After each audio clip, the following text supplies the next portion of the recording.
Buenas, buenas! Seja muito bem-vindo, seja muito bem-vinda ao nosso episódio 47 do podcast da Rede Empreendedores. É uma alegria, uma honra te receber aqui, especialmente se tu é um empreendedor, é um empresário, é um líder, é alguém que já se reconhece como um empreendedor aí onde tu está. Não sei se tu tem uma empresa, não sei se tu está dentro de uma empresa ou até de um órgão público.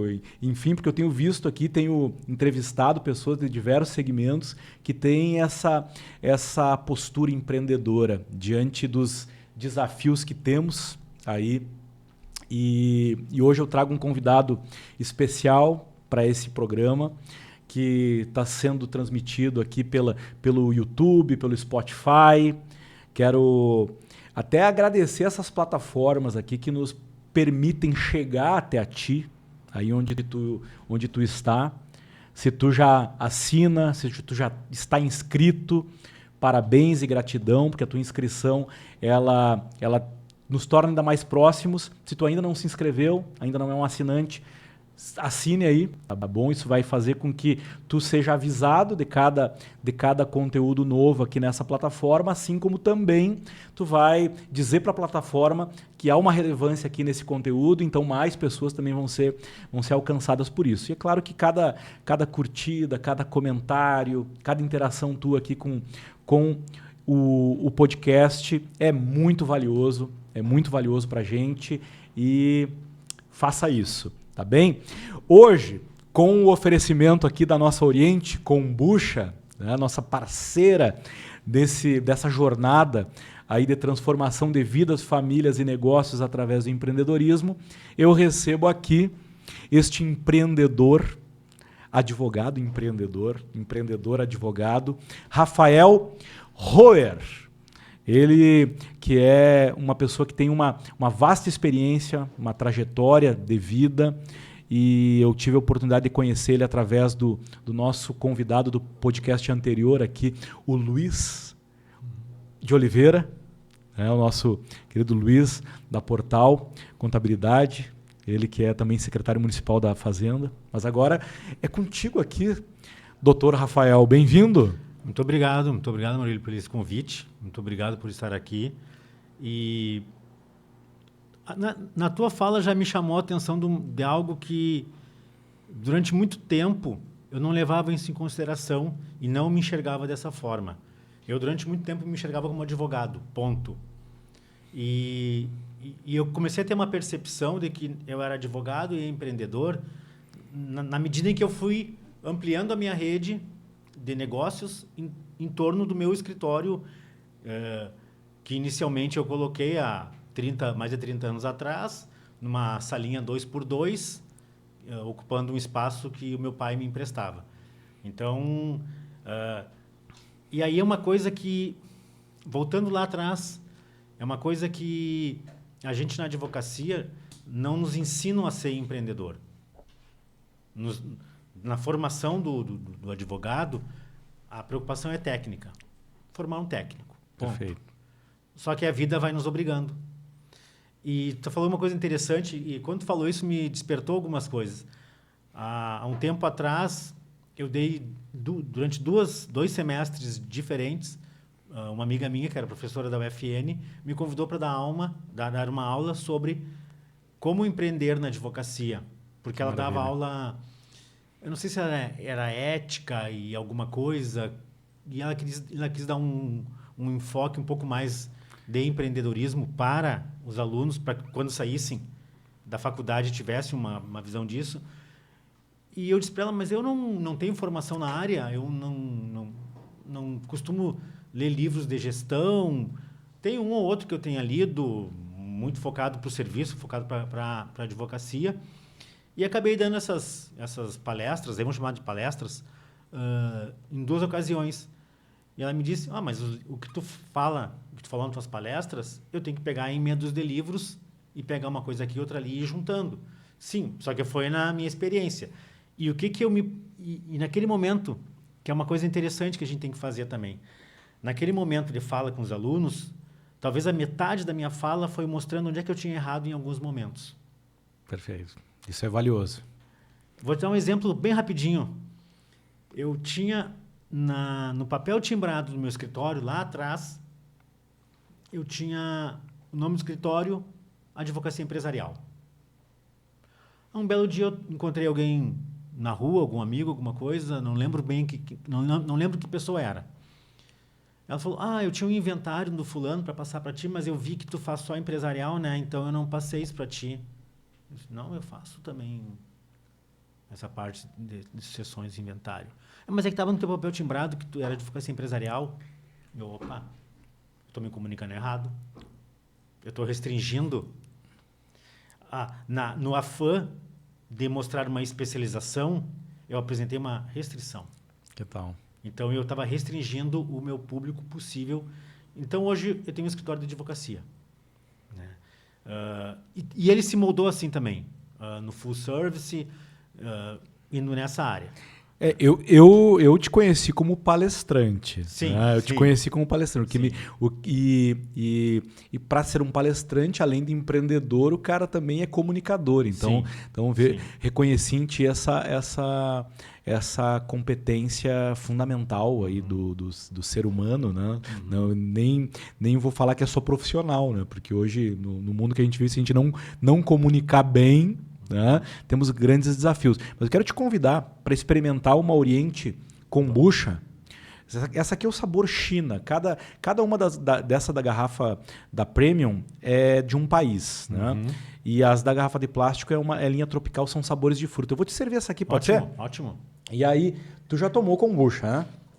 Já. Eu tomei, na verdade, eu tomei algumas artesanais, que algumas pessoas fizeram em casa. E tomei algumas vezes algumas industrializadas. Né? Eu vejo que hoje está um processo... Eu pego por aqui. Hoje está um processo em que virou indústria, né? Virou indústria. Está industrializado. E aí eu vou te pedir para a gente voltar... Nós vamos começar depois desse brinde, vamos começar nosso... Aí que vai valer o conteúdo, mas eu quero que tu comece falando da onde tu nasceu, quem são teus pais, tá? Que tu relembre um pouquinho da tua origem, porque eu sei que hoje aqui a gente tem uma oportunidade de conhecer alguém que nasceu aqui, tem uma história aqui, né?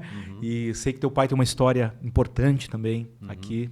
E eu quero que as pessoas que vão ouvir o conteúdo de reforma tributária, de direito tributário, tu que é membro do Instituto Brasileiro de Direito Tributário, tu que é um cara que conhece muito sobre energia, né? Também é do Instituto de Estudos do Direito de Energia.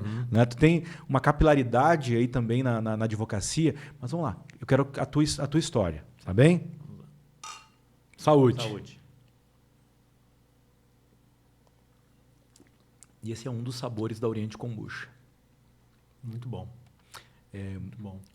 Eu vi aqui que, na verdade, ele é um blend, né? É um blend de chás e de especiarias. Morango, amora, hibisco, romã, pêssego e tangerina. Muito bom. Esse sabor. Sabor China. Aí tem o sabor Egito, o sabor Madagascar, o sabor Japão, o sabor Índia. E aqui tem maracujá, uva, melancia, abacaxi, tem morango também. Enfim, então, maravilha. Gratidão, Oriente Kombucha. Quem é Rafael Roer?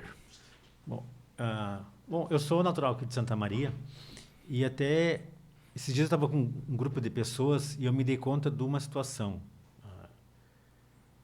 Que eu sou uma exceção no grupo de pessoas aqui de Santa Maria porque o meu pai e minha mãe também são de Santa Maria. Teu pai e tua mãe também são. Isso é raríssimo. Isso é raro. Raríssimo. É raro.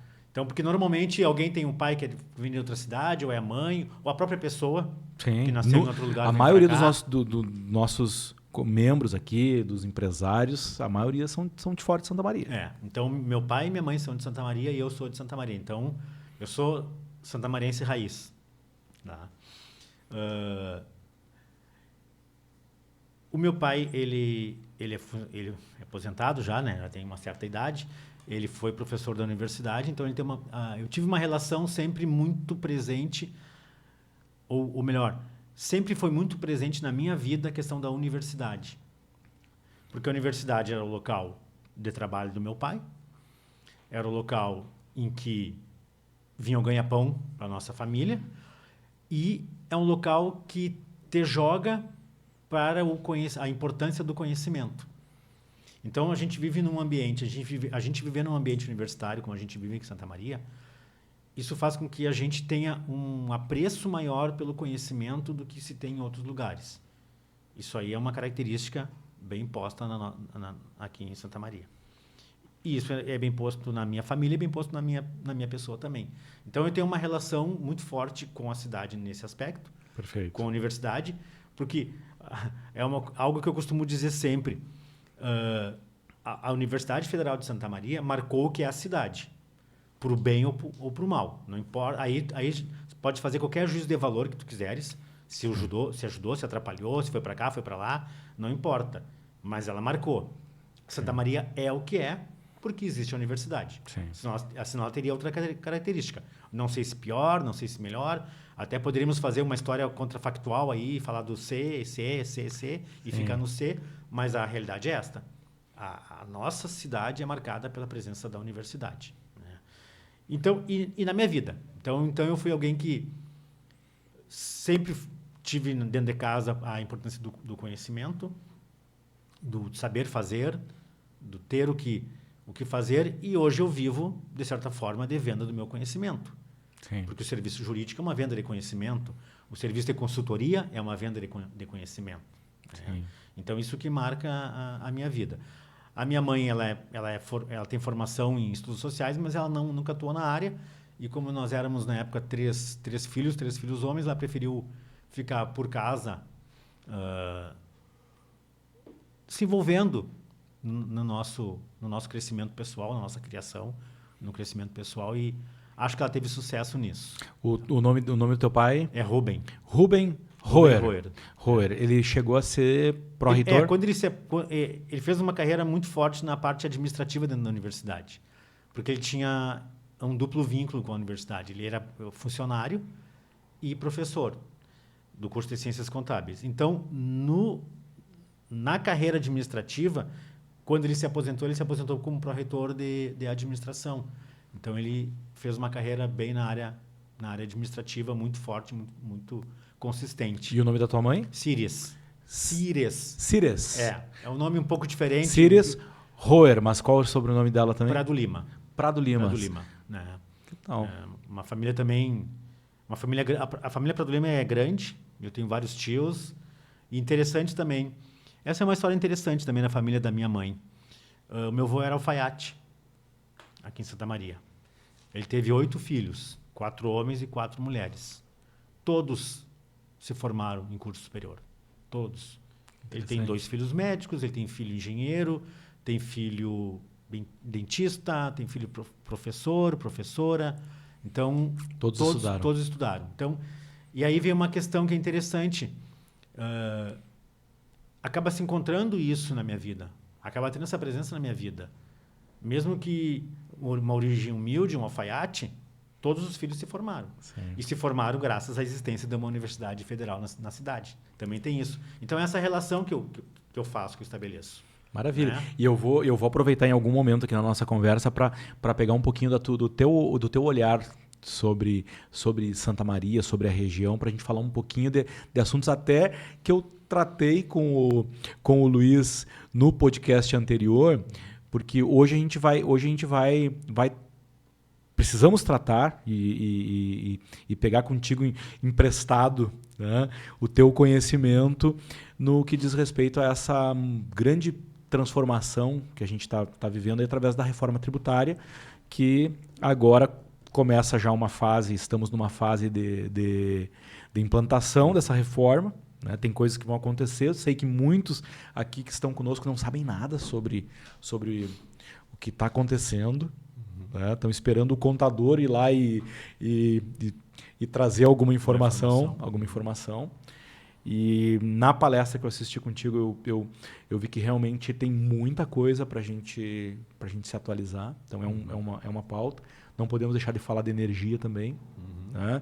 Se tu quiser aí fazer uma introdução sobre a tua visão sobre como que a reforma tributária já está impactando ou vai impactar nesse 2026 o empresário é algo que está na minha primeira pauta contigo. Agora fica à vontade que... Tá. Vamos lá, assim, ó. É uma questão bem importante para a gente fazer um alinhamento de algumas questões que a gente pode avançar. Essa é uma reforma que ela está impactando na questão da tributação do consumo. Tá? Nós temos 3 grandes matrizes, ou, como diriam os técnicos da área do direito, 3 grandes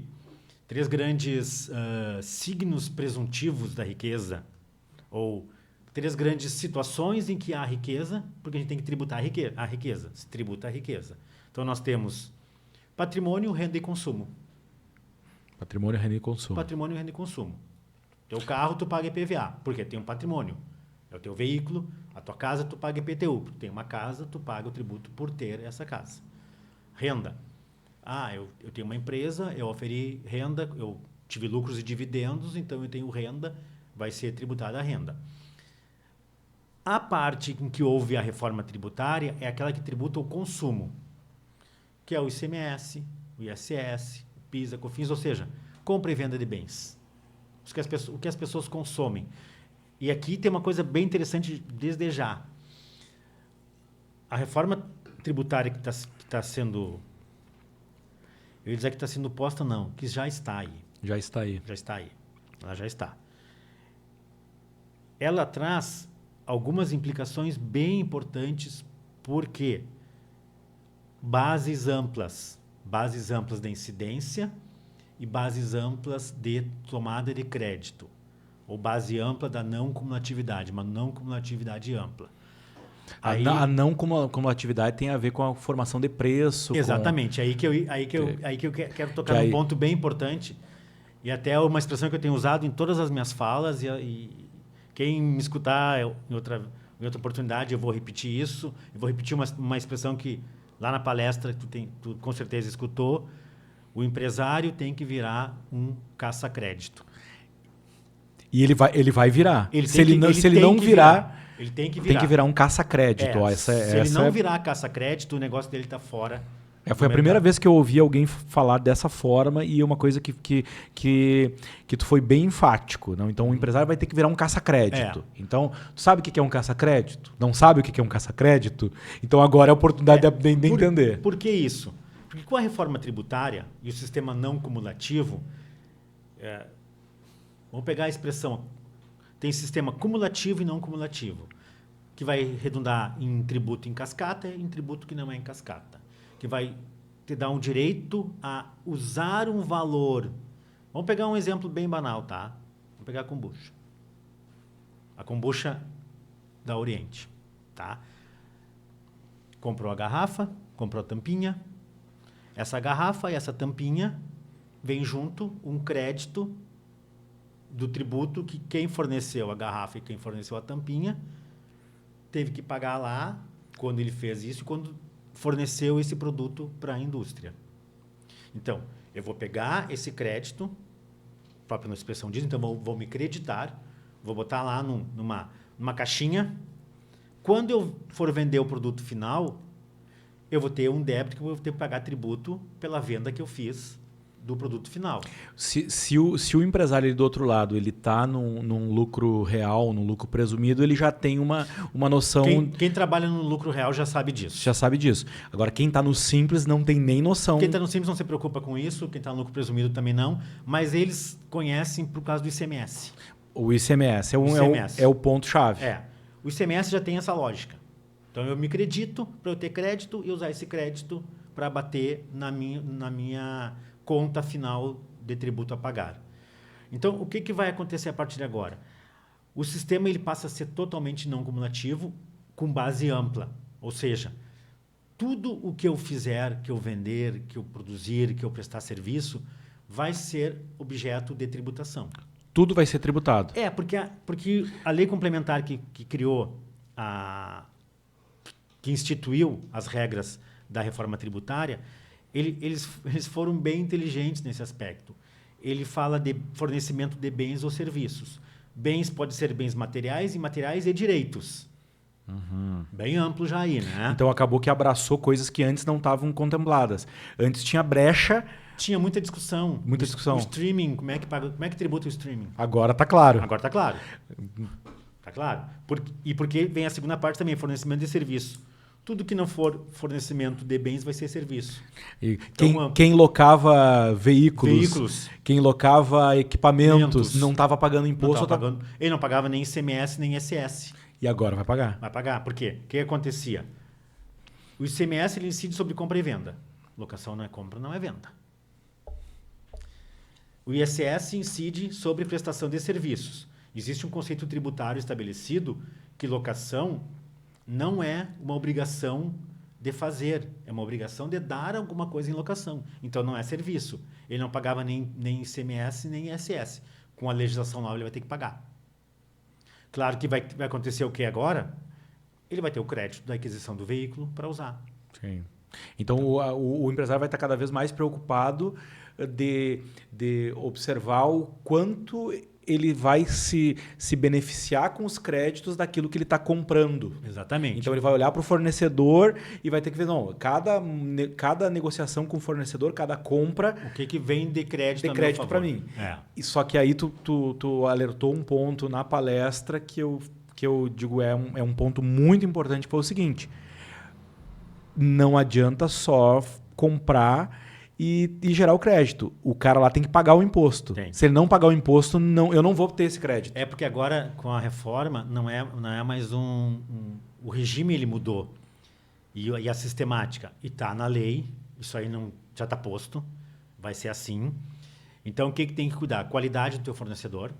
Claro que a própria lei criou alguns mecanismos para dar já um benefício para o empresário, que é o split payment, que eu posso explicar daqui a pouquinho mais o que é isso. Como é que é o nome? Split payment. Split do ar-condicionado. Split payment. Por que o ar-condicionado modelo é split? Porque ele é separado. Ele tem e split em inglês é isso, né? Separado.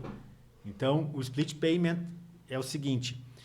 Vamos pensar na forma mais usual, mais tranquila, mais simples para a gente entender essa sistemática, tá? Todo e qualquer pagamento que for feito dentro do sistema bancário, um Pix, um boleto, uma TED, todo e qualquer pagamento dentro do sistema do split payment, ele vai gerar o boleto de R$100, digamos. Desses R$100, R$85 são para pagar o produto que foi comprado. E R$15 é o tributo embutido na operação. Tá aí, mas aí 15%. Eu estou juntando o valor. Chutou. Juntando o valor porque, tá. na verdade, agora, como tu falou, esse ano de 2026, ele vai ser um ano de adaptações e calibrações. A gente não sabe qual é a alíquota ainda. Não, a gente não sabe quanto de fato vai ser o imposto. Estão falando uns falam em 26,5%, outros falam em 28%. A alíquota não está definida ainda. Tá em aberto. Tem uma sistemática que tá sendo posta ali, porque ela tem um efeito de neutralidade. Então, os estudos são feitos para que a carga tributária se mantenha a mesma, porque é uma questão bem importante. E as pessoas, no começo, acharam que a reforma ia por um outro lado. A reforma não foi feita para diminuir a carga tributária. Tá, mas eu tenho visto pessoas falando que a carga tributária real vai aumentar. Pode aumentar. Vai aumentar muito. Pode aumentar. Para alguns setores vai aumentar, para outros não. Alguns vai. Até eu conversava. Para o meu setor vai aumentar. Até eu conversava antes aqui com o pessoal da produção, e aí surgiu ali não vou lembrar o nome de quem que fez o dito vídeo, mas é alguém que fez um vídeo apresentando cálculos relacionados ao efeito, o impacto em 2027, o impacto em 2030, e causando um certo frisson ali naquele, né, com o número apresentado, que seria mais de 40% de aumento da carga tributária real em 2027 e talvez mais de 100% em 2030. E aí trago para ti essa eu não provocação. Eu não sei, mas é possível isso acontecer? Em alguns setores vai aumentar. Tá? Vai aumentar. Vai aumentar. Eu posso dizer, em alguns poucos vai aumentar, em alguns pode aumentar, aí depende de como o empresário vai agir. Perfeito. Como ele vai agir no negócio dele. Vou dar um exemplo. No ramo imobiliário, pode aumentar significativamente se não for tomado cuidados no registro, nas operações. No caso do setor imobiliário, a gente sempre ouviu a expressão indústria da construção civil. Perfeito. Né? Indústria da construção civil. Ela vai ter que agora efetivamente virar uma indústria. Do ponto de vista de estrutura de negócio. Na tua fala ali na palestra, eu percebi o seguinte, não sei se a minha perspectiva está correta, que vai impactar muito mais o pequeno, especialmente aquele que faz um pouco no CPF, ou talvez nem tenha um CNPJ, ou faz um pouco no CPF. Aquele que faz de forma não profissional. O que faz não profissional, esse aí vai ser impactado. Vai ser impactado muito, por quê? Ele não vai ter crédito. Porque ele faz muita operação em que aparece alguém lá, passa um recibinho qualquer de um produto, de um serviço que fez para ele. Ele faz um ajuste lá no final da obra lá para pagar o INSS da tá obra e não vai ser mais assim. Não vai ser mais assim porque ele vai ter que buscar os créditos, vai ter que fazer a operação, vai impactar bastante. Né? Aí nessa mesma linha, então, vai impactar muito também o cara do Simples. O cara do Simples vai, mas o Simples foi interessante. A própria legislação permite que ele faça um sistema ou outro, ele pode optar. O do Simples ele pode optar, mesmo ele não... Porque no Simples, o sujeito do Simples não é contribuinte de CBS e DBS. Ele não é. Não é. Não é.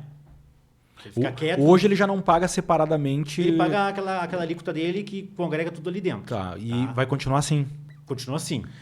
O que ele pode fazer para aí, eu quero ser optante pelo regime do IBS e CBS na minha operação. Tá. E aí ele faz uma apuração separada só daquele... Que é o que o Luiz falou no podcast passado, que é um sistema híbrido. Sistema híbrido. Tá. Agora vamos pegar o seguinte, alguém que é do Simples e que vai lá vender para alguém que é do lucro real, muitas vezes ele hoje ele ainda tem o mesmo efeito que tinha no ano passado e alguns anos que era... Não, eu não te compro porque eu sou do lucro real. Não vai me dar crédito. Não vai me dar crédito. Vai piorar isso. O que acontece hoje, tá? Ele compra porque daí ele tem um produto mais barato. Obrigatoriamente vai ter que vender mais barato. Hoje ele faz assim. Faz assim. Hoje ele faz assim. Vou te dar um exemplo, tá? Um exemplo numa situação que a gente já trabalhou bastante. Supermercados comprando embalagens. Tá? Tem muitas empresas que são do Simples que vendem embalagens. Então, no ICMS não daria crédito, ele está no Simples, não me dá crédito. O que eu dizer para os meus clientes? Então, ele tem que vender mais barato. Porque se tu comprar um de um pouquinho mais caro, mas ele te dá crédito, nessa questão financeira te compensa pagar um pouco mais no outro e ter crédito. Sim. Então, é uma situação desse tipo. É esse tipo de situação que as pessoas vão ter que observar. E não sei se tu reparaste, lá nessa palestra, teve uma pessoa que falou que as empresas que trabalhavam no agronegócio estavam estabelecendo uma relação, ou acho que estavam estabelecendo uma situação do cadastro, novo cadastro com alguns fornecedores. Para mim, aquilo é preparação para a reforma tributária, para ver a qualidade do crédito que vai passar. Para já fazer uma análise. Eu não peguei essa, mas é uma análise preliminar do potencial daquele fornecedor. É isso. E aí entra numa outra fala tua lá que me impactou, porque a primeira fala foi todos vão ser caçadores de crédito. O empresário vai ter que ser caça-crédito. Uhum. Aí teve uma outra fala tua relacionada a todos vão ser fiscais. Ah, sim. Porque é nesse sentido que eu estava falando agora. Voltando um pouquinho ao que eu estava falando... Todos vão ser fiscais. Tem a ver com o que eu estava falando do split payment, tá? Por quê?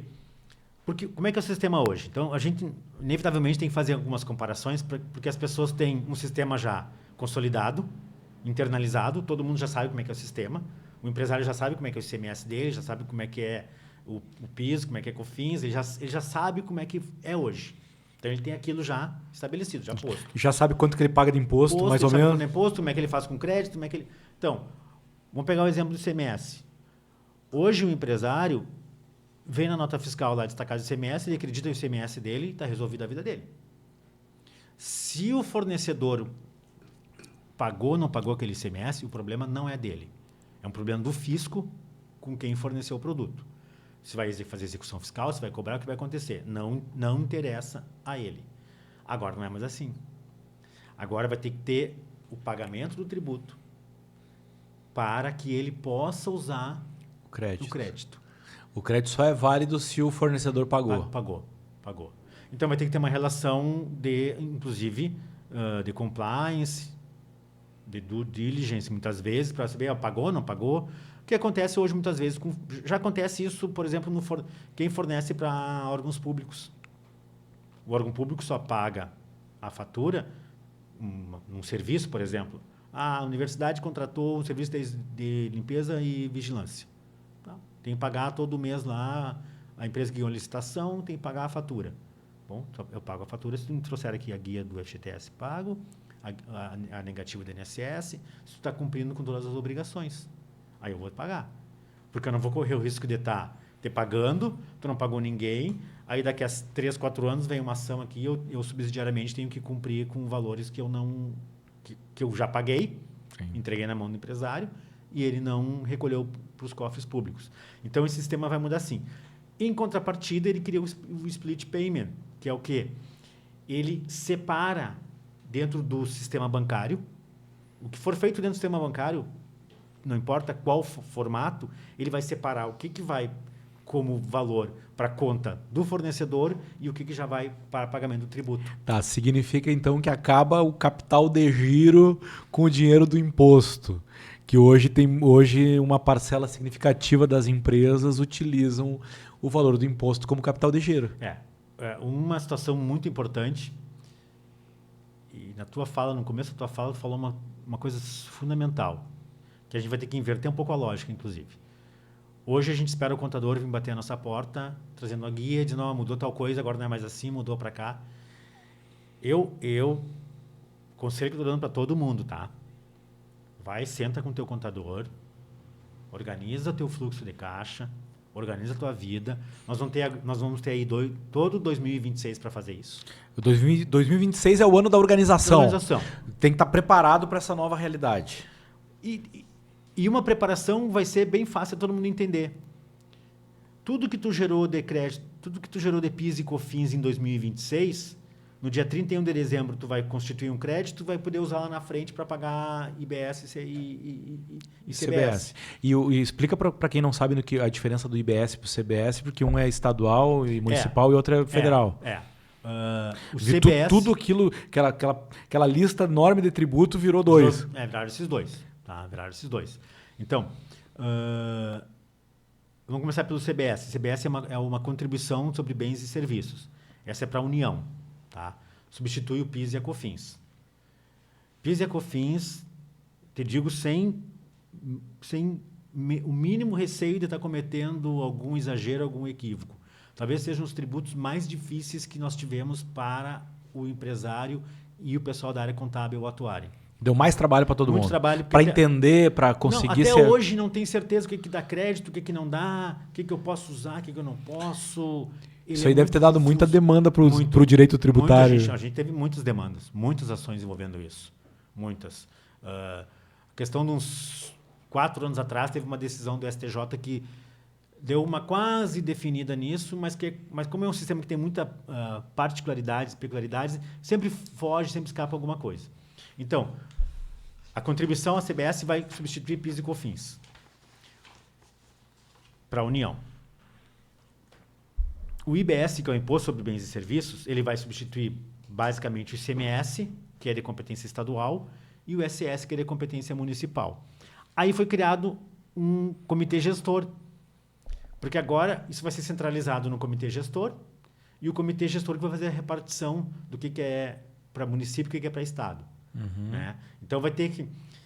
É um sistema que ele vai depender muito, e a outra coisa que eu falo agora para os empresários, é um sistema que vai depender muito do TI. TI. O ERP vai ter que estar bem configurado. TI. Por quê? O TI do governo, do fisco, o sistema de informatização do governo vai ter que estar azeitado, funcionando perfeitamente, e das empresas.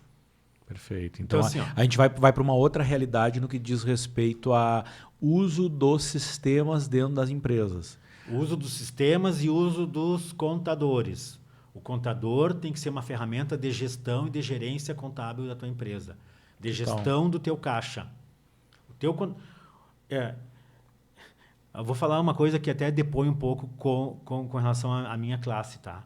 Mas essa reforma tributária, no primeiro momento, é para os contadores sentarem com os empresários. No próximo passo, vão entrar os advogados, nós vamos entrar, porque vão ter alguns litígios, algumas questões que não ficaram bem esclarecidas, alguns pontos que a gente pode discutir. Aí vai para o judiciário discutir, aí são as patologias do sistema. O que acontece muitas vezes, e aí eu estou falando uma coisa depondo contra a minha classe, tá? A gente no direito, a gente trabalha com principalmente no direito tributário, muitas vezes, a gente trabalha com as patologias do sistema.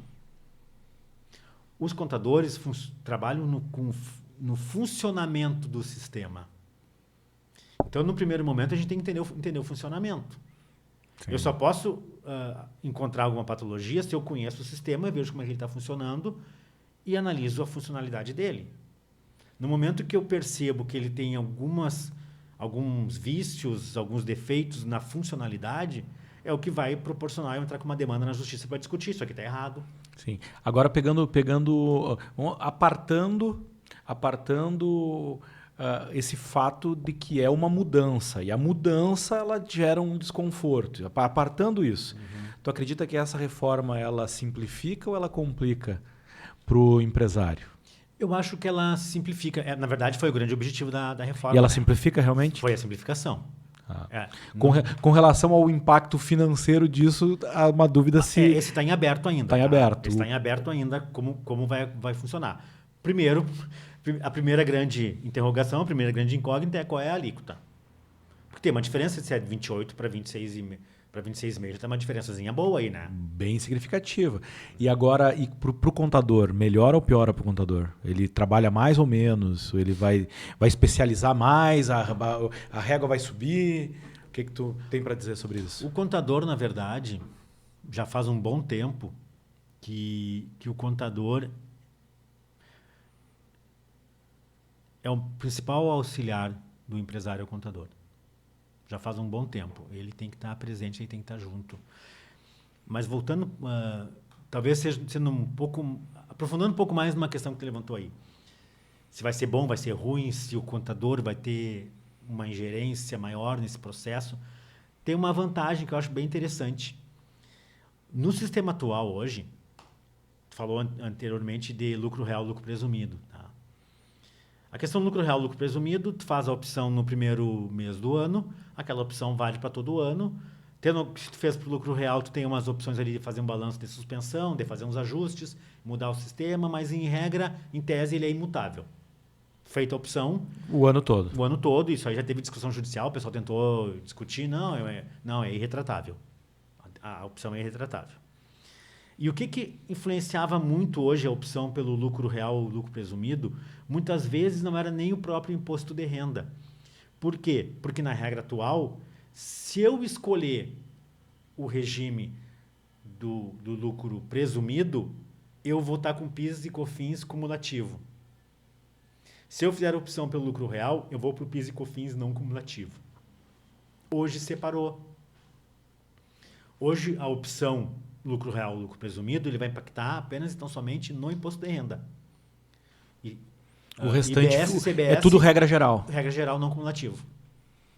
Então, o que pode acontecer? O não cumulativo vale a pena destacar para o pessoal também, porque não se sabe exatamente, ou eu creio que a maioria não saiba,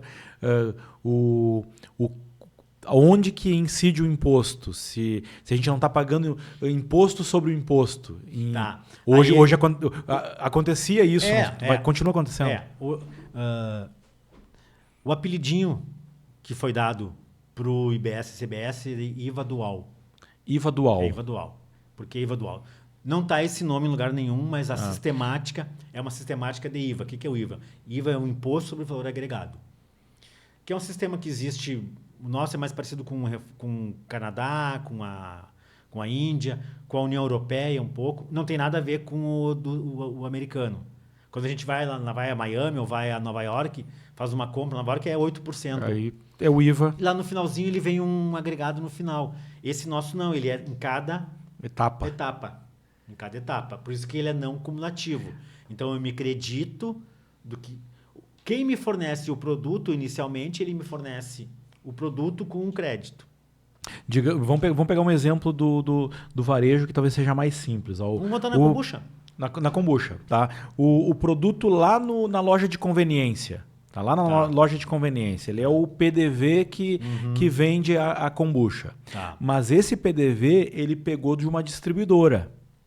Essa distribuidora, ela vende pro PDV. A distribuidora comprou da indústria. Certo?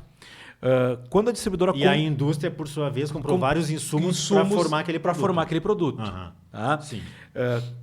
Pegando esse exemplo, então, tu tem os fornecedores dos insumos para a indústria vendendo para a distribuidora e a distribuidora vendendo para o PDV. Como é que é? Tá. Vamos primeiro fazer uma lógica invertida para depois a gente chegar aqui lá na frente. Quem paga, no final das contas, o valor do tributo todo é o consumidor final. O consumidor paga o tributo todo. Ele paga o valor final com tudo embutido ali. Final. Chegou lá a kombucha lá no final a R$10. Ele vai pagar os R$10. Ele não sabe quanto que tem de imposto ali ou não tem. Ele não sabe. Tentou fazer uma coisa parecida com os combustíveis. Não sei se você lembra, na época tinha. Sim, aparecia ali. E uma época vinha também na fatura do supermercado, dizendo quantos por cento era PIS, COFINS, quanto. Sim. Só que isso aí ele é muito variável. Tu não consegue chegar a uma constante, a ter uma certeza absoluta. Tanto é que, por exemplo, no supermercado, tu ia lá, pegava 20 itens. Cada um é de um jeito. Cada um tem uma alíquota, uma forma de tributação, sabe? Os empresários vão ter que entender mais de NCM. Sim. NCM é fundamental. Vai ser quase como todo mundo vai ter que saber qual é o NCM do seu produto, do seu serviço. Que é outra coisa que volta e meia dá problema. Porque às vezes tu vai olhar o produto, tu lê, mas não tá... Em qual desses aqui eu encaixo bem? Mas a reforma tributária está fazendo uma coisa interessante, ela está pegando pela raiz. Pega o NCM pela raiz, daí pela raiz tu consegue botar uma série de produtos dentro, né? Sim, porque antes estava muito isoladinho lá na ponta.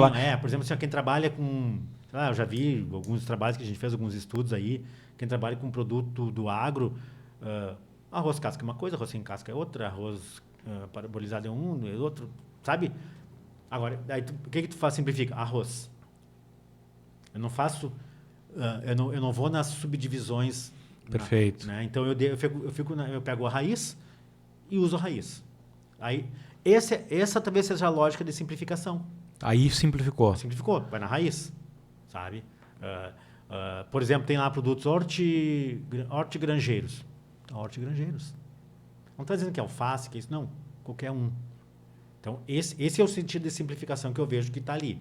Isso é interessante. Mas voltando aqui ao caso da formação, então, quando ele comprou a tampinha e o casco, vem o produto com o valor do bem e o tributo. E aí, quando faz a venda, quando produz e faz a venda, ele agregou um ganho ali, a margem dele. O tributo vai incidir sobre esse agregado. Por isso que é valor, por isso que é imposto sobre agregado. Digamos que ele pagou R$1 na tampinha e na garrafa. Pagou mais R$4 nos chás e no que compôs o produto. O custo do produto é 5. Envolvendo mão de obra, envolvendo aluguel, o custo do produto final é 5. É 5, vamos dizer que seja 5. Tá. Aí ele vai colocar um preço para o distribuidor a 8. Esses dois que ele agrega, porque ele vai usar o tributo para matar a operação dele, mas ele vai agregar, por isso que é imposto sobre agregado, ao que ele agregou. Ele agregou mais 2. Só que esses 2 também vão, daí, na próxima, ele vai vender. Aí o outro vai vender por 9. Ele comprou por 8 e vai vender por 9. Daí vai lá o outro, nessa diferençazinha também incide e ele vai transferindo, ele vai carregando o tributo até o final. Perfeito, mas só vai pagar, é não cumulativo porque vai incidir sobre aquele valor agregado. Que aí é daí que vem o IVA. Imposto sobre valor a agregado. ideia do IVA. E ele é dual, no Brasil chama de dual porque tem o imposto e tem a contribuição. São dois. São dois. Tem o dois federal e tem o tem o estadual e municipal. Tá. O sistema, a questão tributária a gente sabe que tem uma complexidade muito grande, tá? Claro que a gente vai trabalhando isso no dia a dia e isso vai virando uma coisa corriqueira pra gente. Mas para as pessoas entenderem, o sistema tributário não é fácil. Não é fácil, mas fica já um ponto importante da questão dessa não cumulatividade. Né? E aí tu já destacou alguns pontos que são bem importantes, tanto com relação aos créditos, como com relação à qualidade do fornecedor, à conformidade do fornecedor em relação ao fisco, para poder efetivar esse crédito. Né? Já fica uma ideia de que essa não cumulatividade ela vai deixar mais clara até sobre o que eu estou pagando, o imposto, né? O que eu vou me creditar. Mas e aí, para calcular se eu tenho mais crédito, menos crédito, se eu tenho mais débito ou crédito, né? Vai ter a própria legislação para prever o ressarcimento. O que acontece? Nós vamos ter três tipos de alíquotas diferentes possíveis, tá? Zerada, redução de 30%, redução de 60% e 100%, ou isento, tá? Que é zerada. Se tu tens um produto que ele sai com uma alíquota mais baixa, mas tu usou muitos insumos com uma alíquota maior, tu vai ter saldo. Mesmo tu fazendo a compensação, vai chegar no final do mês, vai ter uma diferença. Vai ter uma diferença. Tu pode fazer um pedido de ressarcimento, que daí te devolve em dinheiro. Ele pode ser devolvido em... Aí depende da situação. Ou 30 dias, ou 60 dias, ou 180. Depende da situação que a tua empresa se encontra. Eu apurei que eu tenho esse saldo, eu vou lá e peço pro fisco me devolver o meu dinheiro e em algum momento ele vai te devolver de acordo com algumas temáticas. Por quê? O que vai acontecer? Claro, isso aí tu vai ter que analisar a tua empresa. Eventualmente teve um mês que eu tive um saldo maior. Mas eu sei que daqui a eu vou compensar o mês que vem ou no outro. Mas não vou pedir ressarcimento, eu vou usar esse crédito. Mas eu sei a importância de tu ter o fluxo de caixa na mão. Eu sei que o mês que vem eu vou gerar mais crédito. Então eu vou começar a acumular. O que eu tenho que fazer? Pedir o dinheiro, ressarcimento. Vai ter que ter um planejamento bem melhor, né? Sim. Vai ter que se planejar muito bem. Essa questão do orçamento, do planejamento das compras, isso vai ter que ter uma inteligência muito maior. Sim, por isso que até no dia que eu dei essa palestra que a gente está comentando aqui, a minha primeira lâmina era reforma tributária e aparecia uma calculadora. Você tem que calcular. Então, tem que ter o fluxo de caixa da tua empresa vai ser super importante. Então, o setor que cuida do caixa da tua empresa vai ser importante. Para saber isso, vamos pensar uma situação bem simplesinha, tá?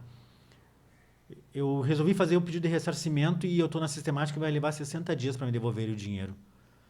Só que eu não me dei conta que eu podia ter compensado no mês seguinte, eu tinha compensado em 30 dias e não 60. Sim, ele jogou para 60 dias algo que tu poderia resolver em 30. Em 30. Porque ele não se atentou a uma situação que ele poderia estar no próximo mês, porque ele fez mais compras, porque alguma coisa do fluxo dele que ele tem... Porque o que acontece? Nós temos setores que são muito sazonais e setores que são muito lineares. A gente pega, por exemplo, supermercado. Supermercado, agora, nessa época, eles faturam muito. O faturamento de um supermercado no final de ano é muito alto.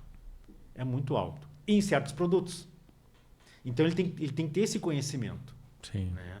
Ele tem que ter esse conhecimento. Tem períodos em que eu compro mais, tem períodos em que eu vendo mais. E aí, dependendo Tem período que eu estou estocado, que eu não estou estocado. Uhum. Né? Tem períodos em que eu tenho...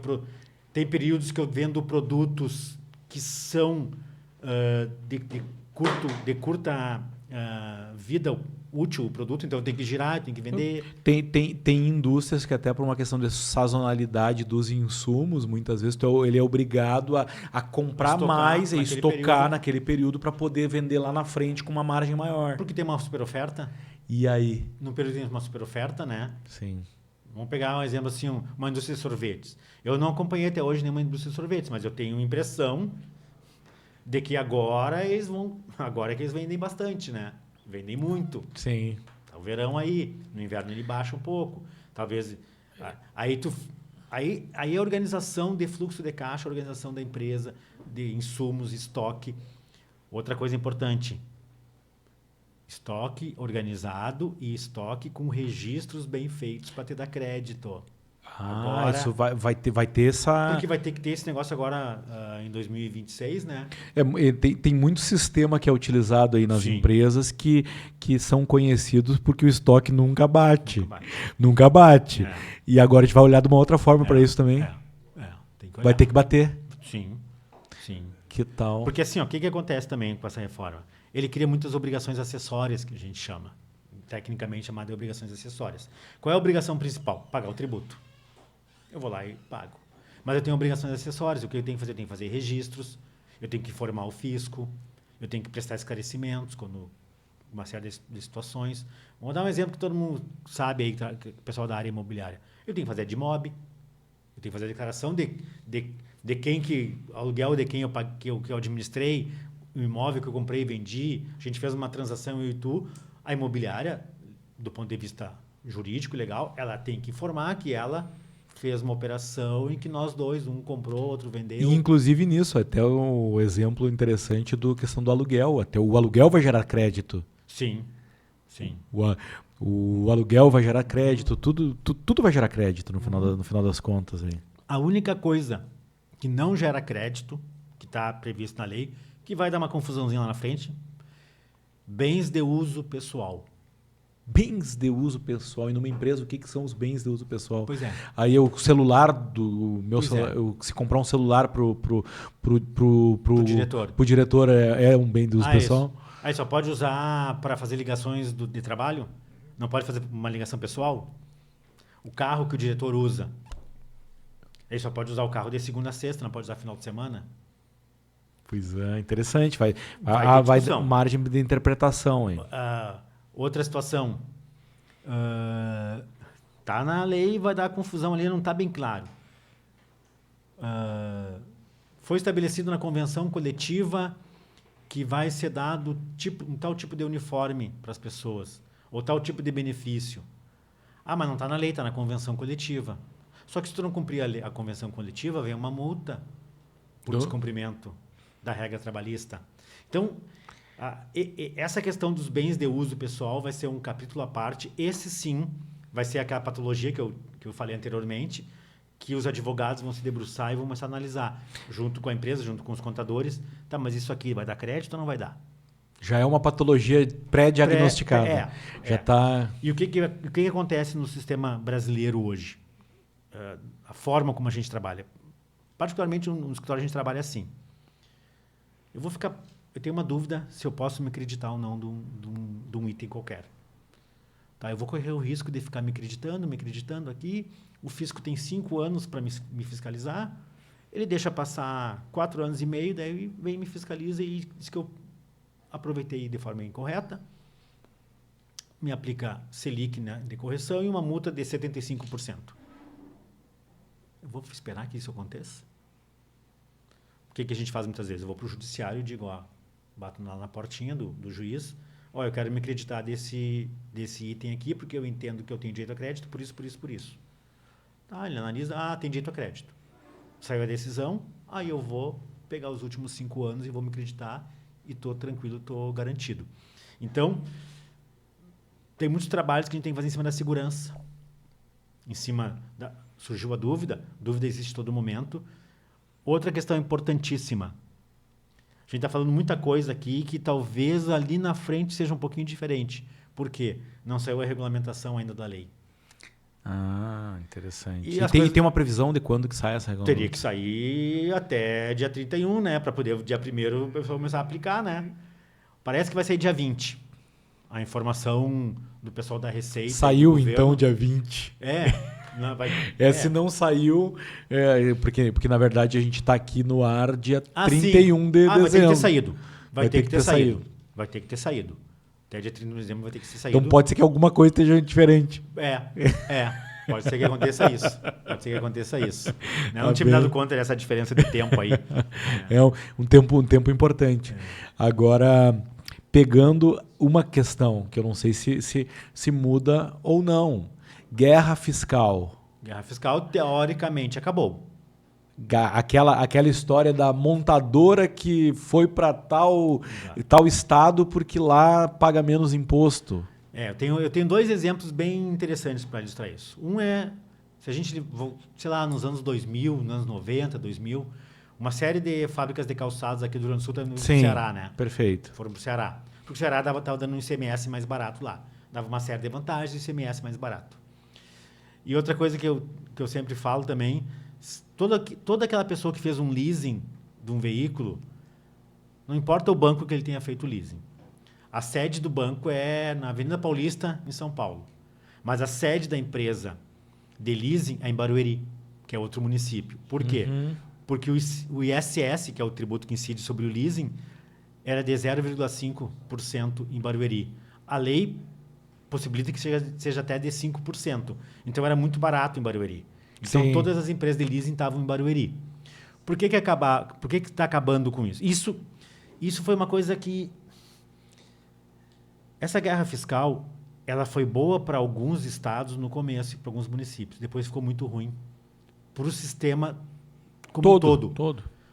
Porque o que eu fazia para tirar um... Tu é o município, eu sou outro município. O que eu fazia para tirar uma empresa do teu município? Vinha para o meu, mas eu dava muita vantagem. Sim, e não ganho tributário não compensava. Não compensava porque estou trazendo uma fábrica enorme que eu vou ter que agora construir uma escola nova, vou ter que construir um outro posto de saúde, eu vou ter que fazer investimento em infraestrutura urbana que eu não teria que fazer, mas o ganho que está me trazendo talvez não compense. Então, o que será? Vamos parar com um cálculo que nunca foi feito. Nunca foi feito. Porque acho que não pararam para fazer. A visão era mais política. Mais política. E eleitoral, muitas vezes. Eleitoral. Né? Então, o que acontece agora? Ela acaba com a guerra fiscal, por quê? Porque o sistema até então vigente era que a alíquota e o tributo é recolhido onde ele é produzido.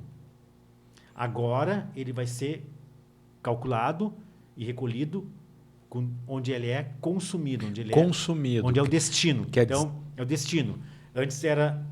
ele mudou a lógica da tributação, agora a tributação no destino. Essa é a expressão que você usa. Eu produzo kombucha aqui em Santa Maria. Eu vou ter que saber que lá em Macaé, no Rio de Janeiro, a alíquota é tal. E aí eu vou... Tu, como no caso é um produto, não é um serviço, tu vai ter que saber qual é a alíquota no estado do Rio de Janeiro. Estado do Rio de Janeiro, tá? Porque é o IBS... estadual. Agora, se fosse um serviço de consultoria que tu faz... Lá no Rio de Janeiro, naquela cidade específica... Para saber quanto é que é lá. Eu tenho que saber qual que é o ISS, que não vai ser mais ISS. Qual é o IBS lá. O IBS de Petrópolis, no Rio de Janeiro, por exemplo. Exatamente. Mais uma vez, a TI... É importante. O sistema tem que estar atualizado e estar presente. Entregando isso. E já com essa inteligência.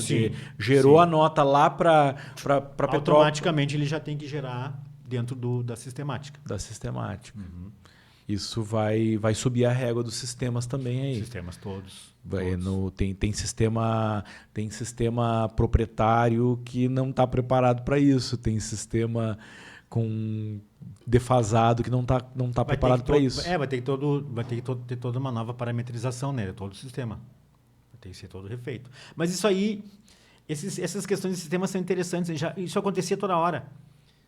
No PIS e COFINS, por exemplo, a gente entrou com uma ação lá e ganhou uma ação e está tendo direito a crédito, um crédito que não tinha.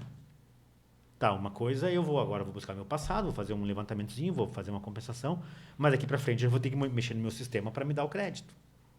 Então tem que estar mudando, toda hora está mudando. Olhando para a questão do e-commerce, tá? Tu acredita que isso vai melhorar para quem opera no e-commerce? Isso resolveu de certa forma. Resolveu. Né? E tem regras específicas na legislação. Né? do e-commerce, né? Então, isso é uma simplificação e uma coisa que ficou mais clara. Então, vai ser lá, no consumidor. Porque te ouvindo aqui, a gente tem uma tese que a gente bate muito forte aqui na rede e que nesse ano de 2026 é uma prioridade nossa, é a redução do vazamento econômico. A gente quer fomentar que aqui em Santa Maria e aí na tua cidade, em qualquer lugar onde tu estiver, tu esteja mais presente para um problema silencioso que está drenando a nossa riqueza. Tá? Tu não tem muitas vezes consciência. Alguns de vocês eu sei que já têm essa consciência, que é qual é o poder e qual é a importância do teu dinheiro quando ele é gasto, quando ele é investido no local, entendeu? Com as empresas que são daí, ou que são daqui da nossa cidade. Eu estou sempre repetindo, R$1 na mão de um empresário daqui se multiplica. Estima-se que 1,67. Circula 1,67 com esse R$1 que eu coloco na mão do empresário daqui. Um multiplicador muito importante, né? Um efeito multiplicador. Quando eu estou fomentando isso e esse impacto alcança R$1 milhão, 18 empregos são mantidos com esse R$1 milhão circulando na economia local. E aí a nossa soma, a nossa sinergia, colocando mais dinheiro na mão do empresário daqui, do empresário local, isso gera um efeito benéfico para a comunidade que vai afetar a segurança, vai afetar a qualidade de vida das pessoas, vai afetar a renda.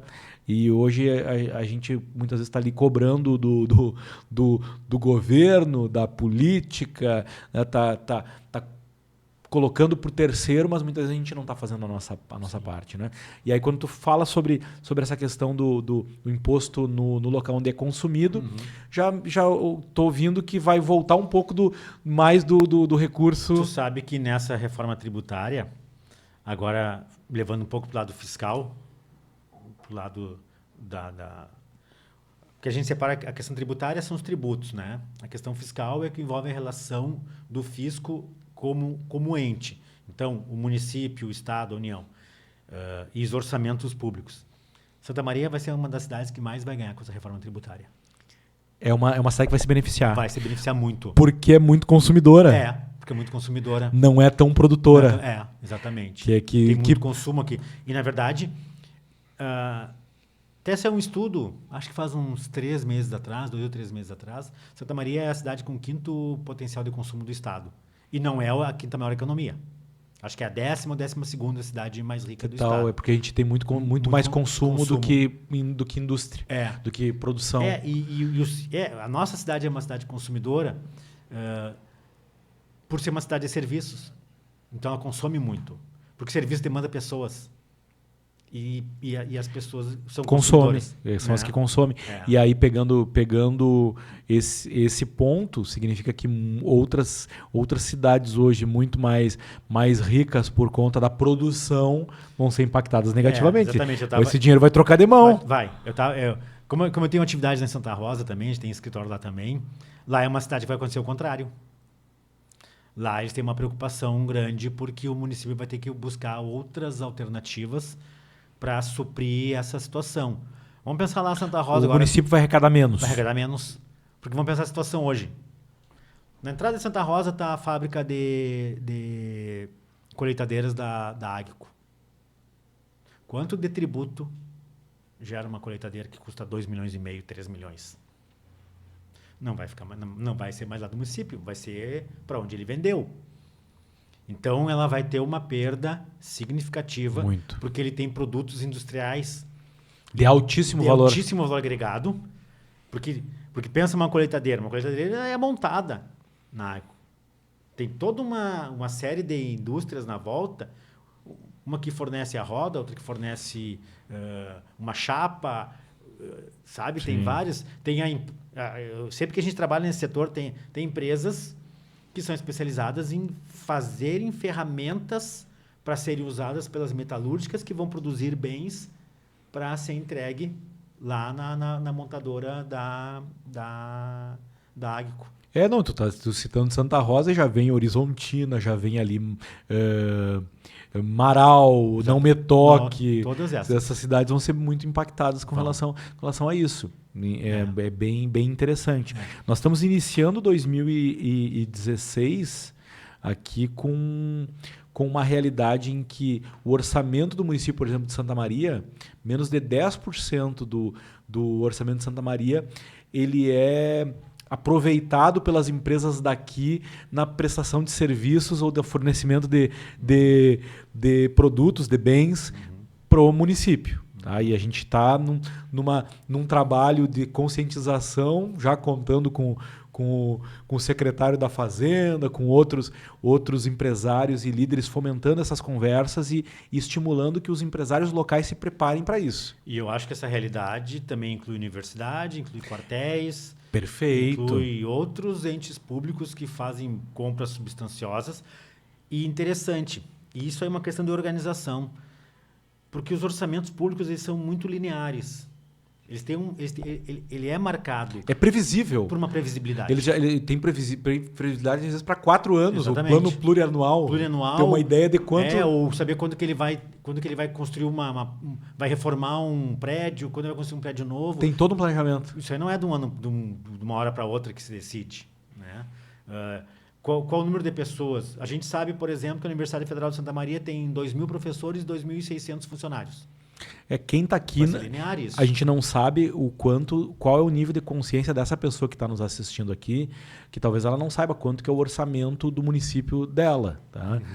Nós sabemos qual é o orçamento aqui do município de Santa Maria. Tá? O secretário da Fazenda esteve no quanto é que está? 1 bilhão e 200? 1 bilhão e 450. 1 bilhão e 450. O da universidade deve ser 1 bilhão e 300, 1 bilhão e 200? É quase... são parecidos, né? Só o orçamento da Universidade Federal de Santa Maria é um município do porte de Santa Maria, de 300 mil habitantes, para ver a importância. É muito próximo. Uma parte desse recurso é folha e uma parte é custeio. E uma parte significativa é consumo de bens e serviços. E as empresas não estão atentas, os empresários não estão atentos. Eu sei que a tua geração, teu pai já estava atento a isso, né? Sim. Tu me relatava uma reunião. Porque o que aconteceu? Na época que meu pai era pró-reitor de administração, hoje o orçamento do município é maior que o da universidade. Mas naquela época o orçamento da universidade era maior do que o orçamento do município. E ele chamava a atenção das pessoas numa reunião que ele foi junto aos empresários, chamando a atenção. Vocês sabem quanto que a universidade compra, sei lá, de papel higiênico por mês? Quanto que a universidade compra, o RU da universidade compra de arroz? Quanto de carne o RU compra? Quanto, sei lá, N produtos aí. Sim. Quanto de serviço, quanto se gasta em serviço de limpeza e vigilância? Então, se organizem para atender essa demanda que está aqui. Está aqui. O município é a mesma coisa. A gente sabe que o município vai ter gastos, inclusive são gastos que ele não pode fugir dessa lógica, porque é uma lógica constitucional. Em alguns casos é obrigado a gastar. É obrigado a gastar. Ele sabe, eles têm os postos de saúde, ele tem que gastar tanto em saúde. Então, quanto que ele vai comprar de gás, quanto ele vai comprar de estrutura, quanto de medicamento, quanto disso, quanto aquilo. Isso aí é linear. Isso aí... E dependendo do órgão público, ainda chega num período do ano que eles correm para gastar o orçamento, ele é obrigado a gastar, porque se não gastar, pode ele tem que devolver e corta do próximo orçamento. Então é um cliente que vai comprar, ele vai gastar aquele X naquela compra, e ele vai pagar. Vai. É garantido que ele vai pagar. Vai. Entendeu? E está pagando cada vez antes. Sim, né? sim. E porque até um tempo atrás, a gente falou sobre isso com o Luiz, um tempo atrás tinha aquela... Não, mas atrasa, demora para pagar. Hoje, cada vez menos. Não, porque muitas vezes... E tem outra coisa que é interessante observar. Tem muitos valores que vêm de projetos, que vêm de emendas. Ele já vem com uma destinação, ele já está ali pronto. Não tem como é de um programa do governo federal, mas quem aplica é o município. Então, já vem a destinação. Eu tenho que usar naquilo ali. Perfeito. Não, a tua fala, a tua colaboração nessa visão da redução do vazamento econômico foi maravilhosa. Agora eu quero falar um pouquinho contigo sobre energia. A energia é um mundo à parte. Eu sei que cabe um podcast só sobre energia. Agora, o que o empresário e o líder precisa estar mais presente com relação à energia, que tem toda uma pegada de tecnologia, tem questões de direito, tem questões tributárias, tem muita coisa envolvida na energia, mas fala um pouquinho para nós que tu vai ser o primeiro cara que vai estar falando aqui sobre esse assunto. Energia, se a gente reparar, nos últimos anos a energia tornou-se um insumo muito caro para as empresas.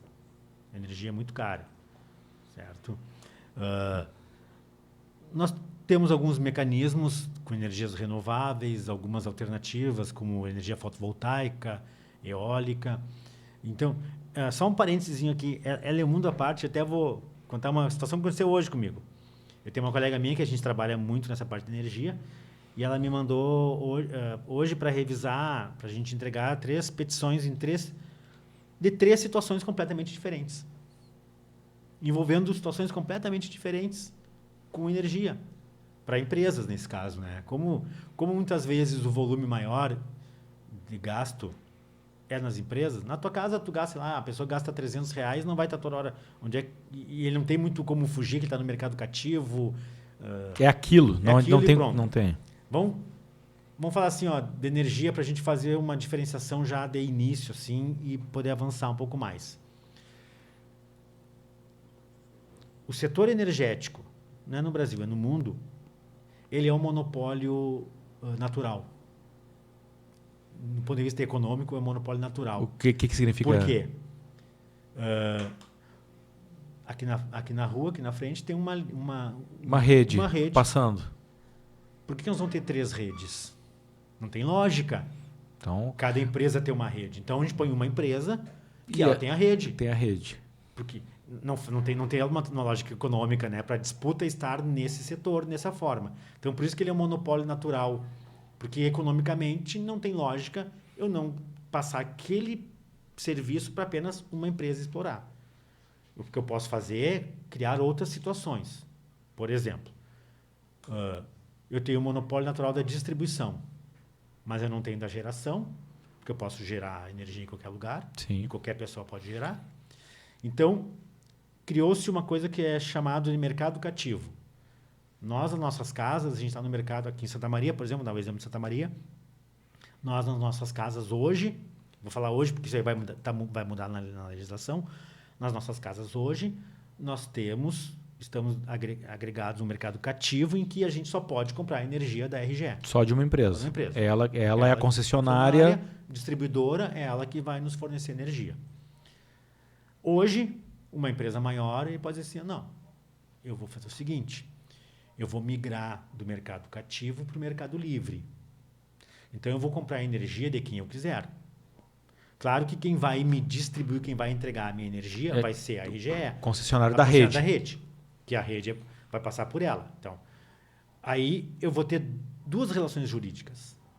Duas faturas de energia. Ou melhor, uma fatura de distribuição e uma fatura de compra e venda de energia. E aí, no mercado livre, eu vou procurar comprar energia de quem me vende mais barato. Claro, eu vou fazer com contratos de longo prazo, contrato de 5 anos. Aí tem uma série de regras de como fazer isso. Daqui 24 meses, as empresas de baixa tensão vão poder ir para o mercado livre e daqui a 36 meses as pessoas físicas também vão para o mercado livre. Também vão. Isso já tem na lei. Está na lei já. A lei saiu agora 10 dias atrás, 15 dias atrás. Agora é um novo marco legal da energia. Já é uma realidade para muitas empresas. Para empresas é uma realidade já posta já há um bom tempo. E onde eles já vêm sendo atacados pelo mercado, recebendo ofertas de consórcios inclusive de empresas que criaram as suas usinas, associações, tem vários. E aí tem diferentes tipos de contrato que eles podem fazer. Isso já está acontecendo. Isso já acontece há um bom tempo. E vai evoluir ainda. Vai evoluir. Claro, qual é a estimativa que se tem, tá? Isso aí estão ainda em estimativas. Não vai ser todo mundo que vai para o Mercado Livre. Porque não vai valer a pena, porque o teu contrato tu consome R$200, será que vale a pena? Eu tenho que fazer um contrato ou não? Algumas vezes por comodismo, outras por ignorância. Mas a legislação ela traz uma previsão bem interessante, que vai ser obrigado a divulgação e o esclarecimento de que existe esse sistema em que se pode ir para o Mercado Livre. Para que as pessoas tomem conhecimento disso. Então, vai ter aí um trabalho de esclarecimento da população e das pessoas em torno disso. Não se sabe muito bem... A estimativa que se tem é que vai ter um impacto interessante e relevante nas pessoas jurídicas, nas que até hoje não podiam, que agora vão poder entrar no Mercado Livre, qualquer um. Nas pessoas, nas residências, nas casas, ele vai ser mais para quem tem um consumo muito grande. Porque tem casas que consomem muita energia. Sim. Tem casas que têm muito consumo de energia. Né? Sim. E aí nessa situação toda, aí nós temos a energia fotovoltaica, que a gente chama de geração distribuída. E aqui é interessante por que é geração distribuída, ou no jargão que a gente usa, é GD. Porque eu distribuo a geração, eu não preciso fazer uma grande usina hidrelétrica que seja, que mesmo sendo hidrelétrica tem impacto ambiental, porque ela tem que fazer um grande lago. Inclusive, não sei se o pessoal se recorda, quando foi feita a usina de Belo Monte, teve uma discussão muito grande de que tipo de lago ia ser feito para atender a usina. Daí chegou à conclusão que foi feito assim. Ele é fio contínuo, ele não tem um grande reservatório, porque daí ia ter um impacto ambiental muito grande. Então, ele tem a área alagada ia ser maior. Muito grande. Então, do ponto de vista ambiental, não ia ser legal. Então, tu evita. E quanto custa uma hidrelétrica? É muito caro. Então, qual é a lógica do sistema que se teve no início? Eu distribuo a geração. Tu pega o teu telhado aqui, bota a placa fotovoltaicas, que elas estão cada vez mais baratas e cada vez mais eficientes, e produz a tua energia aqui. Eu não preciso fazer linha de transmissão, que é caríssimo, não preciso fazer... Porque o Brasil tem umas coisas interessantes. A gente tem contratos fechados com usinas hidrelétricas, que às vezes estão pagando energia sem ser usado porque não tem a linha de transmissão para transmitir é algo muito energia. Interessante, né? Acontece? Tem isso. A energia está comprada, só não tem como pegar ela. Não tem como pegar, não tem linha de transmissão, né?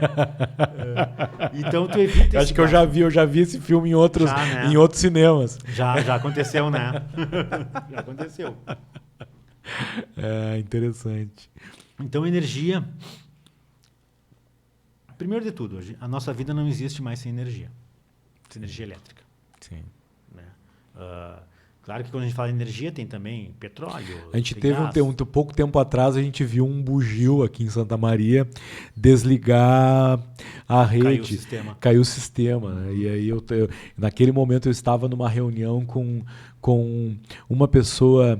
aqui numa cidade mais próxima daqui, outra em outro estado. E aí eu simplesmente fui derrubado da reunião. Eu acho que uns 15 minutos por aí, 20 minutos sem energia, né? 15 minutos. E aí eles, pela internet, eles ficaram sabendo. Não foi um caso do bugio aí que caiu. Eu não sabia porque eu estava desconectado, né? Fiquei desconectado naquele período. E a gente pega assim, o quanto... Isso, pegando um exemplo aqui de agora há pouco, mas que a maioria de vocês já viveu aí. Cai energia... Para tudo. Para tudo. Para tudo.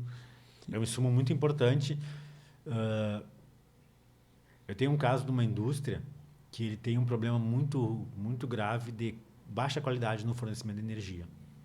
Isso impacta muito porque os motores hoje são cada vez mais sensíveis. São.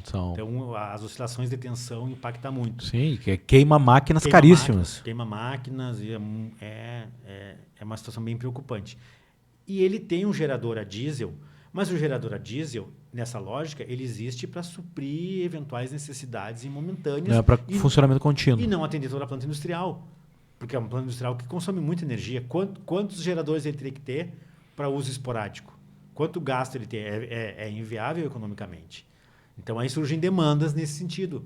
Então, por exemplo, a gente tem demandas com relação à qualidade, com relação a falhas no fornecimento.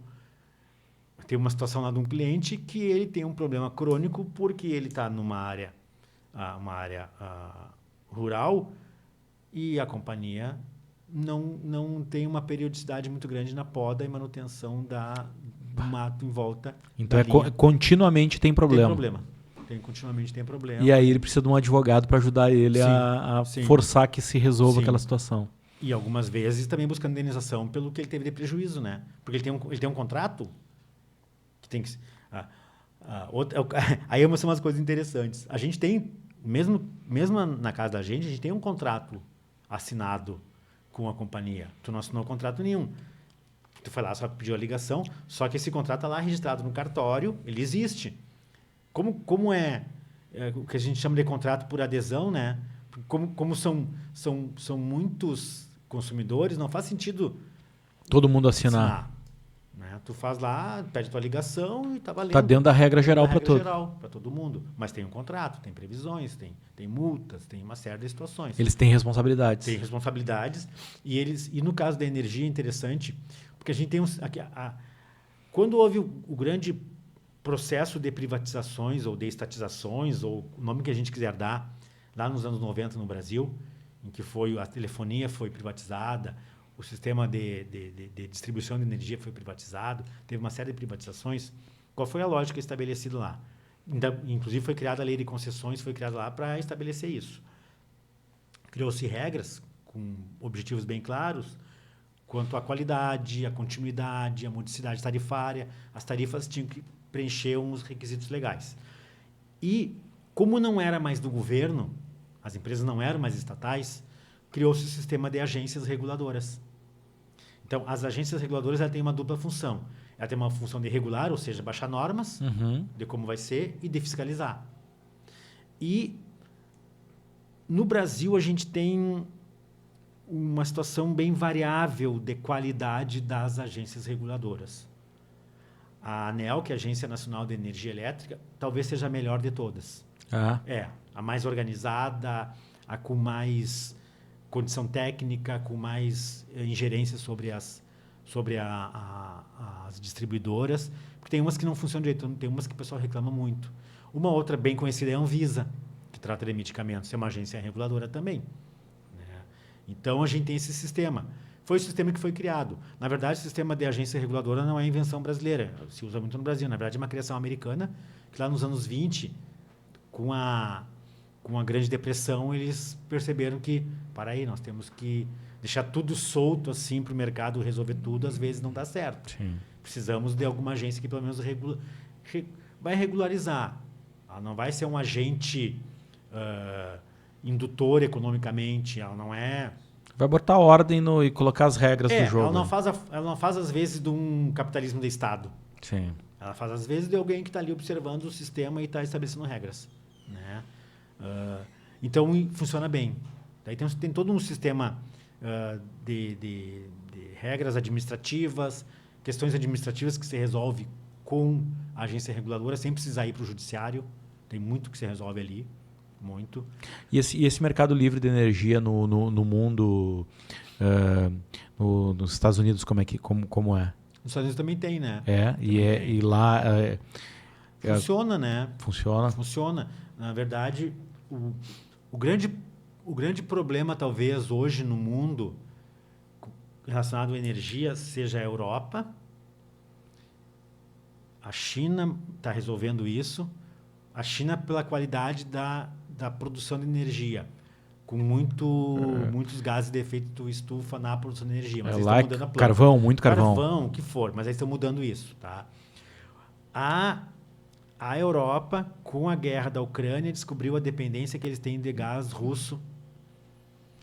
E aí surgiu uma discussão também que alguns dizem que o carro elétrico é uma falácia, pelo menos na Europa.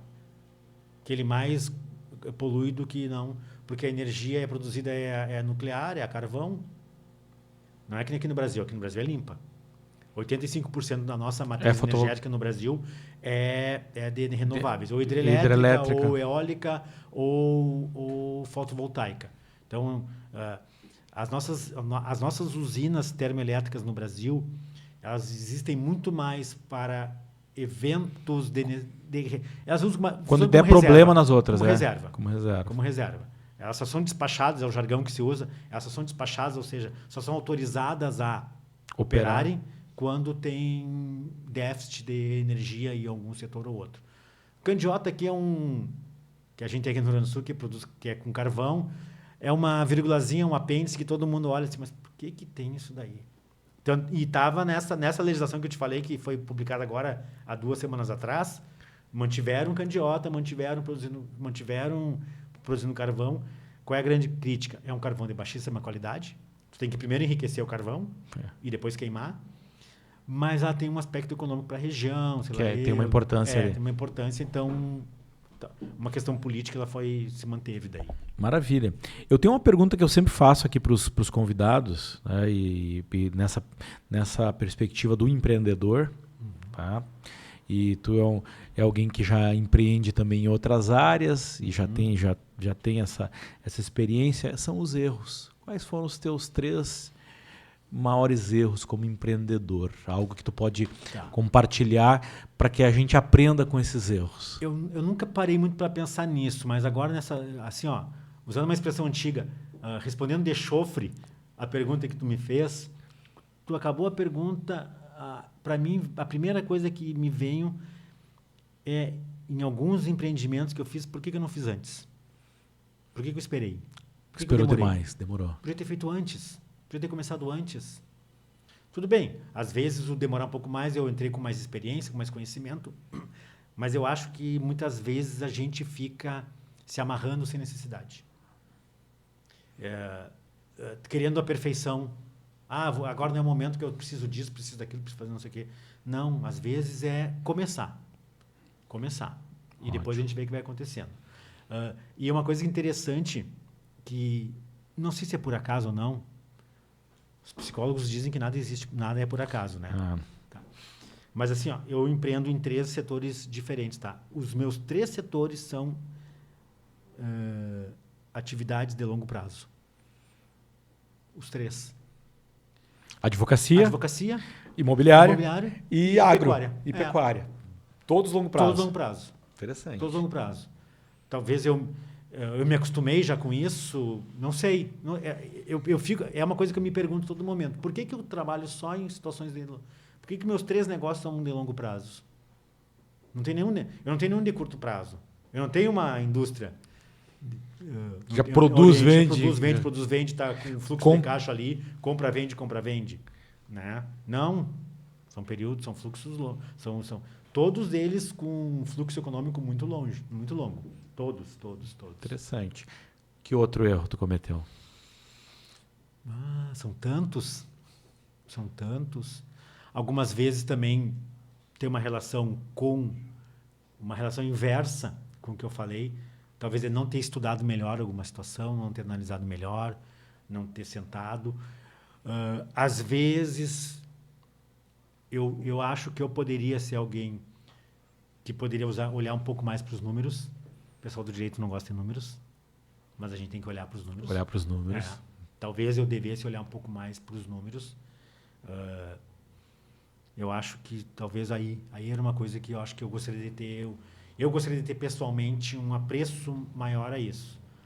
Ainda que eu tenha aprendido a olhar para números trabalhando com a parte tributária, coisa e tal, né, nesse sentido, mas o pessoal do direito tem uma dificuldade com números.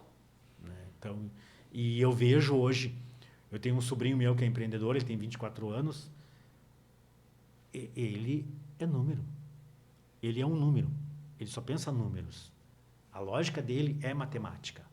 Então, eu vejo a vantagem que ele tem. Qualquer negócio que ele entra, ele tem uma visão já do número. Indicadores. Indicadores, o que isso vai representar.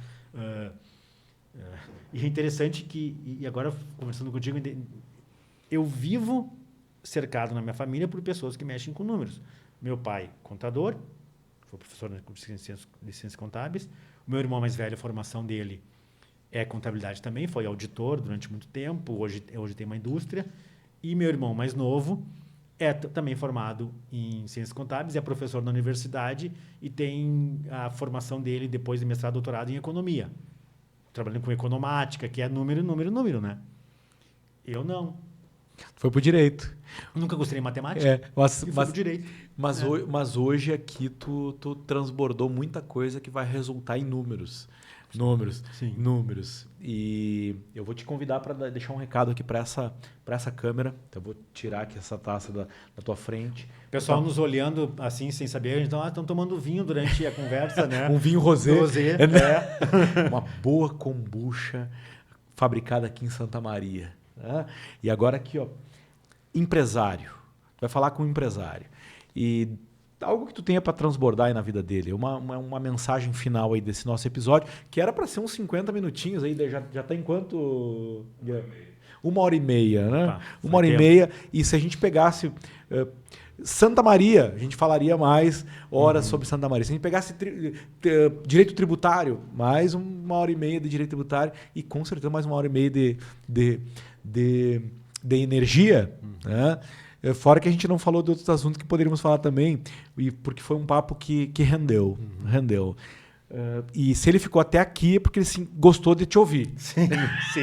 Então deixa um recado para ele. Não, o recado que eu vou deixar, na verdade, não é um recado meu. Tá? É um recado que eu aprendi fazendo uma percepção, pegando lá os 3, 4, 5 maiores empresários com quem eu convivi na minha atividade profissional, empresários de sucesso, homens já com uma idade madura, uma idade avançada. O que eu vejo em comum entre eles? E aí, não importa se ele tem uma formação acadêmica ou não tem, são pessoas que estudam, são pessoas inteligentes e que estudam. Eles estão sempre estudando, estão sempre lendo, estão sempre se preocupando, sempre buscando informação. E outra coisa que eu vejo de interessantíssimo, ainda mais agora nesse mundo que a gente está vivendo, e não é só Brasil, é mundo de muita questão política radicalizada e polarizada, eles olham para o cenário político e onde é que a minha empresa vai se colocar nesse cenário político? Eu não vejo o bom e o ruim. Eu vejo aonde que eu vou me colocar. Através do quê? Da observação, do estudo. Mas eles fazem o quê? Eles pensam na empresa deles, no negócio deles, e no crescimento pessoal deles. Por quê? Todo e qualquer negócio é reflexo do seu líder. Se o líder tiver algum problema, se o líder não avançar, não evoluir, o negócio não vai avançar, não vai evoluir. Então, que o líder sempre esteja evoluindo. Seja um líder que evolua. E uma das melhores formas de evolução é o estudo. Eu diria isso. Maravilha. Gratidão. Fica aí um agradecimento especial aqui da nossa comunidade, do nosso ecossistema da Rede Empreendedores, a ti, que veio aqui compartilhar das tuas experiências, teus conhecimentos, tua história de vida. Né? Fica o podcast também como um registro de uma parte dessa história. Né? Foi uma honra, uma alegria te receber aqui. Agradeço ao Luiz, que nos apresentou, né, que foi quem fez essa conexão, foi o vetor, e a gente vem tecendo aí através do netweaving. Nós fazemos aqui na Rede Empreendedores netweaving, não networking. E através do netweaving a gente vai tecendo uma rede de conexões, e aí a gente vê que temos coisas em comuns, aprendemos algumas coisas, vivemos as nossas experiências, e a gente vai somando, e tu que está aí do outro lado está sendo um agente importante em todo esse processo, e uma forma de tu contribuir mais é assinando o canal, se inscrevendo, curtindo, compartilhando e talvez agora deixando um comentário aí também abaixo desse vídeo. Isso impulsiona aí o nosso alcance. Gratidão, tá bom? Eu que agradeço. Muito obrigado por ter me convidado. Gostei muito de estar aqui. Maravilha, foi uma honra, um prazer, foi gratificante. E Deus te abençoe, nos encontramos na sequência. Grande abraço. Valeu.